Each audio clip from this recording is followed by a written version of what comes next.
नमस्कार. आज आपण अशी रेसिपी बनवणार आहोत ज्यामध्ये तुम्हाला भरपूर प्रमाणात प्रोटीन आणि फायबर्स मिळणार आहे.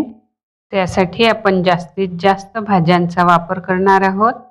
एका पॅनमध्ये 1 चमचा तेल, त्यामध्ये फोडणीसाठी मोहरी व जिरे, त्यानंतर घातला आहे कांदा आपण छान परतून घेऊ. कांदा परतून झाला की त्यामध्ये घालायचा आहे टोमॅटो व्यवस्थित परतून घ्यायचा आहे. त्यानंतर घालूया सर्व भाज्या. तुमच्या आवडीप्रमाणे तुम्ही भाज्यांचा वापर करू शकता.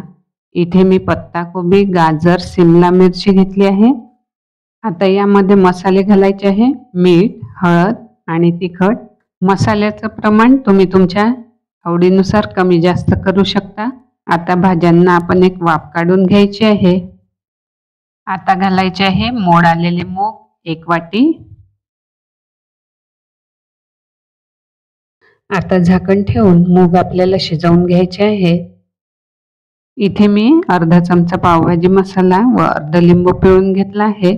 इथे आपली वेट लॉस साठी उपयुक्त असणारी प्रोटीन आणि फायबर युक्त डिश रेडी झाली आहे.